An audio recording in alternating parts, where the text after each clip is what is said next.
বাড়ি ভর্তি মেহমানের সামনে আমার বাবা আমার মায়ের গালে থাপ্পড় মেরেছে। একটু দূরে দাঁড়িয়ে আমার 3 ফুফু আর দাদি মুচকি মুচকি হাসছে। এদিকে আমার মা লজ্জায় মাথা নিচু করে দাঁড়িয়ে আছে। বাবার থাপ্পড়টা এতটাই জোরে ছিল যে মায়ের ঠোঁটের কোণা দিয়ে রক্ত বের হচ্ছে। ফর্সা গালে 5 আঙ্গুলের দাগ বসে গেছে। আমার ছোট বোনটা আমার শার্টের কণা ধরে আমার পিছনে লুকিয়ে আছে। বাবাকে যে সে বড্ড ভয় পায়। আসলে বাবার ভালোবাসাটা কি সেটা আমার ছোট্ট বোনটা জানেই না। আমার মাকে থাপ্পড় মারার কারণ এ বাড়িতে অবশ্য কারণ লাগে না আমার মায়ের গায়ে হাত তুলতে। আজকে আমার ফুফাতো বোন রুমা তার জন্মদিন উপলক্ষে মুরগির ঝাল তরকারি খেতে চেয়েছিল, যদিও আমার দাদি মাকে জানাতে ভুলে গিয়েছিলেন, যেটা সে এখন অস্বীকার করছে। অন্যদিকে আমার বোন মিহা বেশ কিছুদিন ধরে রোস্ট খাবার বাহানা করছিল, কিন্তু দাদি অনুমতি দেয়নি বিধায় মা রান্না করতে পারেননি। তার কথায় মিহা এমন কেউ না যে যার কথায় বাসায় রোস্ট রান্না করতে হবে, কিন্তু আজ যেহেতু সুযোগ ছিল তাই সে মিহার পছন্দের রোস্ট রেঁধেছিল। আর সেটা নিয়ে অনুষ্ঠানের মাঝেই দাদি আর ফুপিরা মিলে বাবার কান ভারী করলো। মা নাকি ইচ্ছে করে মুরগির ঝাল ফ্রাই না রেঁধে রোস্ট রেঁধেছে। মা নাকি ফুপুদের হিংসে করে আরো কত কি। বাসা ভর্তি মেহমানের সামনে আমার দাদি মাটিতে বসে কাঁদতে লাগলো, বিলাপ করে বলতে লাগলো যে আমার মা নাকি তার সেবা যত্ন করে না, ফুপুদের হিংসা করে, সারাদিন ঘরে বসে ফোন চালায়, আরো কত কি। এদিকে মা নিশ্চুপ হয়ে চোখের পানি ফেলছে, কারণ মা জানে প্রতিবাদ করলে বাবা আবারও অমানুষের মতো তাকে পিটাবে।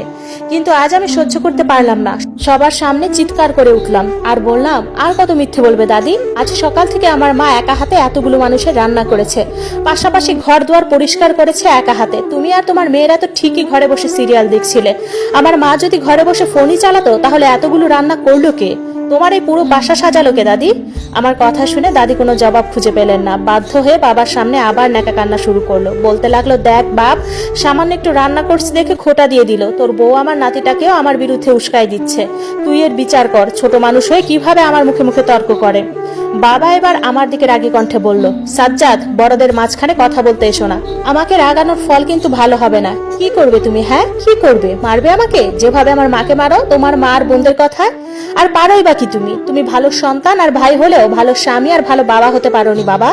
অভিমানের সুরে বললাম আমি। বাবা রাগে আমার গালে থাপ্পড় বসিয়ে দিলেন, চেঁচিয়ে বললেন, এতগুলো মানুষের সামনে নিজের বাবার সাথে বেয়াদবি করতে লজ্জা করে না তোর?